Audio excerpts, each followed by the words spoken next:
Find the value of 4 power minus 5 divided by 4 power 7 into 4 power minus 6. ആദ്യം തന്നെ നമുക്ക് 4 power minus 5നെ 1 by 4 power 5 എന്ന് എഴുതാം. പിന്നെ 4 പവർ 7നെ 4 പവർ 7 ഡിവൈഡഡ് ബൈ 1 എന്ന് പറഞ്ഞ് എഴുതാം. പിന്നെ 4 പവർ മൈനസ് 6നെയോ 1 ബൈ 4 പവർ 6 എന്ന് പറഞ്ഞ് എഴുതാം. ഇനി നമുക്ക് എന്ത് ചെയ്യണം? ഈ ഡിവിഷനെ മൾട്ടിപ്ലിക്കേഷനിലേക്ക് മാറ്റണം. അതെങ്ങനെ മാറ്റാം?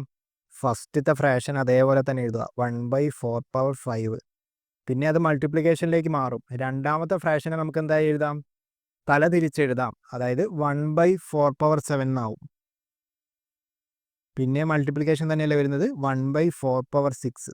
അപ്പോൾ ഡിനോമിനേറ്റർ നോക്കി നോക്ക്, ബേസ് എല്ലാം എത്രയാണ് വരുന്നത്? 4 വരുന്നത്. അപ്പോൾ നമുക്ക് ബേസ് കോമൺ ആയിട്ട് എടുക്കാം. എത്രയാണ്? 4. പവർ എത്രയാണ് വരിക? ഇനി നമുക്ക് ഈ പവറുകളെല്ലാം ആഡ് ചെയ്താൽ മതി. 5ഉം 6ഉം എത്രയാണ് വരിക? 11. 11 പ്ലസ് 7 എന്ന് പറയുമ്പോൾ എത്രയാണ്? 18. അപ്പോൾ ഇവിടെ പവർ വരുന്നത് 18 ആയിരിക്കും. അപ്പോൾ നമുക്ക് ഇതിനെ എങ്ങനെയും കൂടെ എഴുതാം, 4 പവർ മൈനസ് 18 എന്ന് പറഞ്ഞ് എഴുതാം.